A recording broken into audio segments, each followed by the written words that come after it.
안녕하세요. 남편과 저는 대학교 1학년 풋풋할 때 소개팅을 통해 만나게 되었어요. 그때 만나 서로 첫눈에 반해버렸고 그렇게 우리는 사랑이 깊어져 결국 결혼에 골인하게 되었습니다. 남편은 저를 누구보다 아끼고 사랑해 주었어요. 20대 건강한 남자라서인지 부끄러운 이야기지만 연애 때부터 결혼할 때까지 한결같이 사랑을 키워나갔습니다. 저는 어느 누가 봐도 예쁘고 귀엽다는 말을 했고 저에게 끼가 조금 넘친다고 말들을 하더군요. 그때까지만 해도 끼가 있다는 게 놀거나 춤을 추거나 그런 것을 말하는 건 줄 알았는데 그게 아니라 남자를 은근히 유혹하는 끼라고 하는데 그 말을 듣고 기분이 나쁘다기보다는 은근히 기분이 좋았어요. 저에게 그런 끼가 있을 줄이야 싶더라고요. 결론적으로는 그 끼 덕분에 사랑하는 남편을 만났고 결혼까지 했으니 이제 어느 정도 수그러들었다는 생각이 들었습니다. 남편 위로는 형님들 4분이 계시고 모두 다 결혼을 하셨어요. 남편은 막내이면서 시아버지 아픈 손가락이라서인지 남편에게 애정을 쏟아주셨고 그래서인지 며느리 중에서도 막내 며느리인 저를 귀여워해주시고 예뻐해주셨어요. 특히 셋째 며느리가 저를 늘 눈의 가시처럼 생각하셨는지 뭐만 하면 트집을 잡으면서 저를 괴롭히며 다른 형님들 사이에서 저를 이간질을 많이 하시더라고요. 시어머님도 저를 예쁘게 해주시고 모질게 구박한 적 한 번도 없으신데 왜 그러시는지 이해가 안 갔습니다. 동서 어머님이랑 다른 형님들이 동서한테 왜 실수해도 잔소리 안 하고 그냥 넘어가는 줄 알아? 다들 착해 빠져서 그래. 게다가 다들 외국에 계시니까 별말 안 하는 것뿐이지. 가난하면 눈치라도 좀 있을 것이지. 그래서 어쩔 수 없이 내가 총대 매는 거니까 날 너무 미워하지 말아줬으면 좋겠어. 아버님께서 동생한테 잘해주시고 편애하시는 것 같아서 보기 안 좋아. 머리 빈 여자 마냥 해벌레 하면서 넙죽넙죽 받는 거 그거 보기 안 좋은 거 알지? 거절하는 법을 좀 배워. 좀 돈이 필요하면 나한테 말해 내가 좀 줄 테니까. 그깟 푼 돈 있으나 없으나 필요 없는 건데. 동서는 꼭 필요하잖아. 그치 내 말 무슨 말인지 알았으면. 아버님께서 뭐라 하면 눈치껏 알아서 잘 피해 다녀. 그리고 저번에 준 반찬 맛있던데 그거 조금만 더 해줄 수 있지? 우리 집 반찬이 다 떨어져서 그럼 부탁해 동서하며 말을 하는데 정말 얄미워서 화병이 날 지경이었어요. 그렇게 몇 개월을 괴롭히더니 셋째 형님네 가족 모두가 외국으로 이민을 가시게 되었고 덕분에 그 이후로 2다리 쭉 뻗고 편하게 잘 잘 수 있게 되었습니다. 큰형님과 둘째 형님, 넷째 형님네는 모두 미국에서 의사나 변호사 등을 하고 남부럽지 않게 잘 살아가고 계십니다. 시아버지께서 워낙 교육열이 높으셔서 따뜻한 미국으로 유학을 보내주셨고 머리도 좋아 공부도 잘했다고 하더라고요. 제 남편만 늘 몸이 약해서 국내에서 대학원까지 나와 대기업에 다니고 있는 중이었습니다. 그러니 부모님께서도 늘 막내 아들 걱정뿐이신 것 같았어요. 그런 막내 아들에게 저 같은 활발하고 술 좋아하는 막내 며느리가 들어왔으니 더 이뻐해 주시는 것 같아요. 시아버지는 평소 술을 좋아하시는데 자식들이 모두 외국으로 나가버리니 술 친구가 없으셔서 늘 외롭고 심심해 하셨어요. 제 주량은 소주 5병이라서인지 시아버지 옆에서 같이 마실 때마다 너무 좋아해 주시더라고요.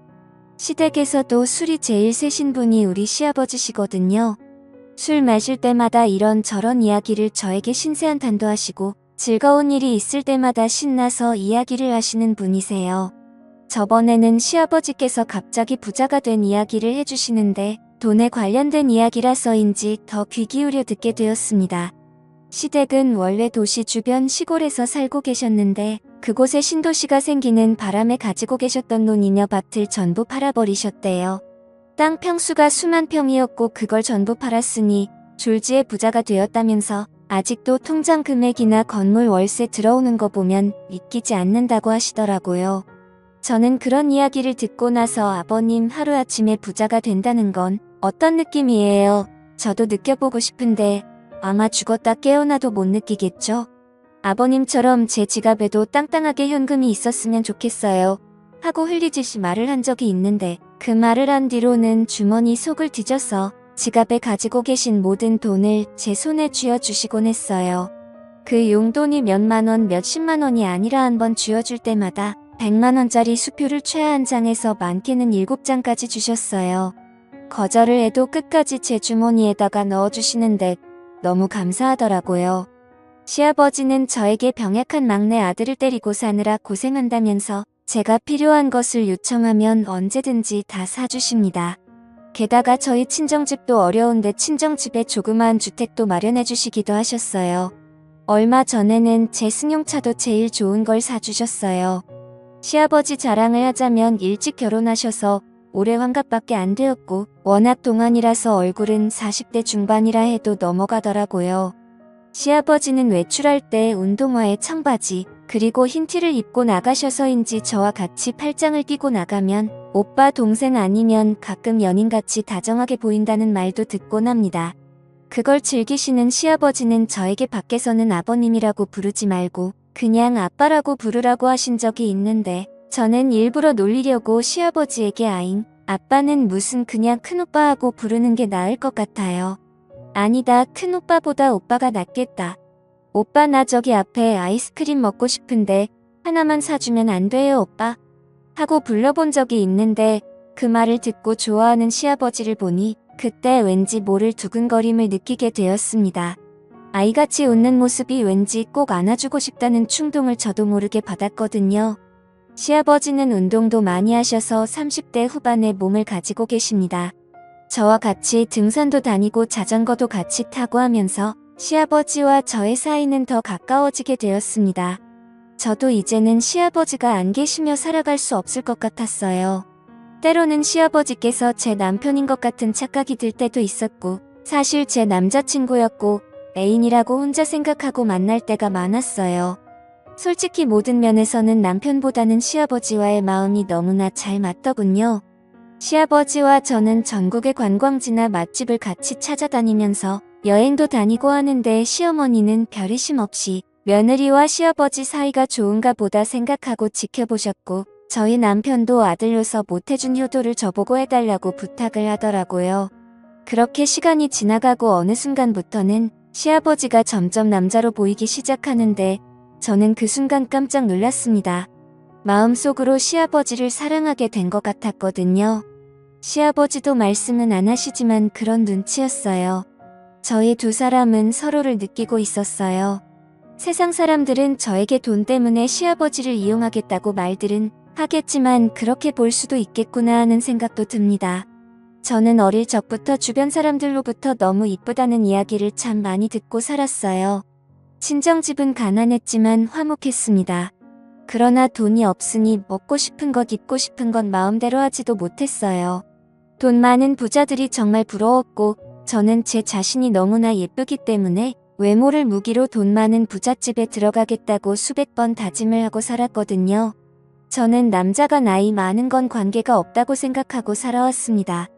나이가 많아도 저를 부유하게 만들어준다면 그 남자를 사랑하겠다고 다짐을 했거든요. 그 기회가 서서히 다가오고 있다는 느낌이 들기 시작했습니다.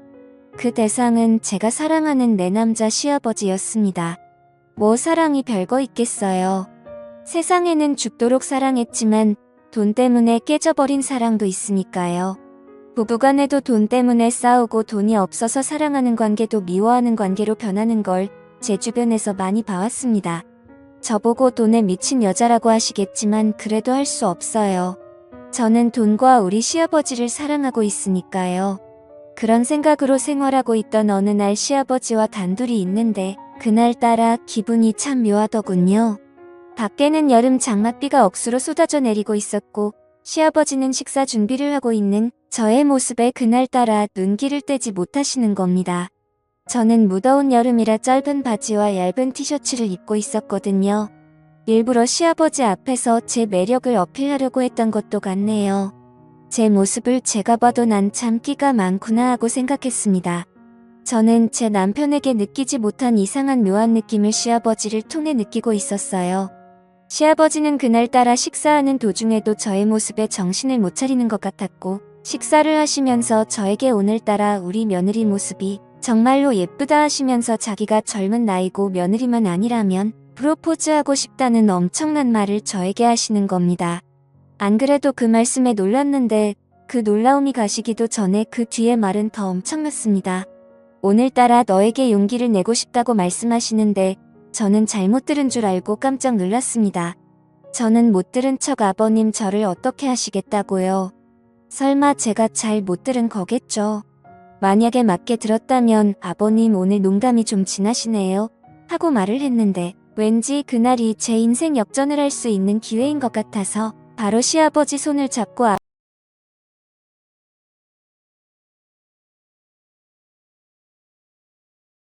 언젠가는 그런 기회가 오지 않을까요?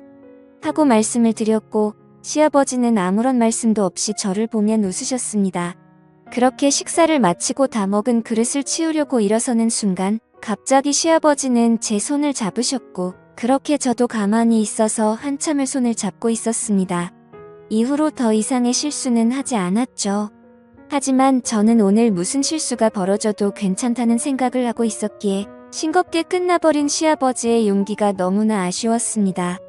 정말 제가 정신이 나간 것인지 남자를 밝히는 것인지 아니면 돈에 미쳐가는 것인지 잘 모르겠어요. 저는 서서히 시아버지가 제 남자가 뛰어가는 느낌이 들기 시작했습니다. 저는 제 방으로 들어와 커피를 한 잔 마시며 지금까지의 인생을 생각해보니 이제는 더 이상 물러설 곳이 없었어요. 시아버지도 제 마음을 아셨고 저 역시 시아버지 마음을 알아버리고 말았습니다. 그래도 어쨌든 시아버지와 막내 며느리 사이인데 도덕적으로 있을 수 없는 일이며 엄청난 일이잖아요. 시아버지와 저는 밖으로는 내색 한 번 안 냈어요. 같이 술도 마시고 손까지 잡고 있는 그런 사이로 발전해 나가기 시작했습니다. 저도 사람인지라 때론 이건 아닌데 하면서도 시아버지와의 사이에 빠져들어가고 있었어요. 저는 친정 아버지께서 일찍 돌아가셨고 오빠가 없으니 집안에 남자들이 없었어요. 그러니 시아버지가 제 아빠 때론 오빠 같은 존재가 되어버린 것 같았어요. 시아버지는 한 번씩 술에 취한 날에 들어오시면 너 없이 못 살겠다는 말을 자주 하시곤 합니다. 그러던 어느 날 시아버지와 술을 한잔하면서 앞으로의 일에 대해 여러 가지 대화를 했고 제가 제 주량보다 훨씬 더 많이 마셔버리고 말았어요. 그날 시아버지는 작정을 하셨는지 술을 마시다가 갑자기 제 옆으로 오시더라고요. 그리고 결국 우리는 누가 보더라도 사랑하는 연인처럼 실수를 저지르고 말았습니다. 그날 이후 시아버지와 저의 사랑은 들키지 않고 1년을 유지했어요. 그동안 남편은 건강이 더 나빠지게 되었고 점점 살이 더 빠지고 앙상하게 보이기 시작했습니다. 정기검진을 받았을 때는 이미 췌장암 말기였고 온몸에 전이가 되어 3개월밖에 못 사는 시한부 선고를 받게 되었습니다. 시아버지와 저는 죄인이라는 생각에 한동안은 서로 거리를 두게 되었고 저도 죄책감에 너무 힘들어하며 세월을 보냈습니다. 시아버지와 저는 3개월 동안은 앞으로 며느리와 시아버지 관계만 유지하고 남편을 위해 온갖 정성을 다해 간병해 주기로 했습니다.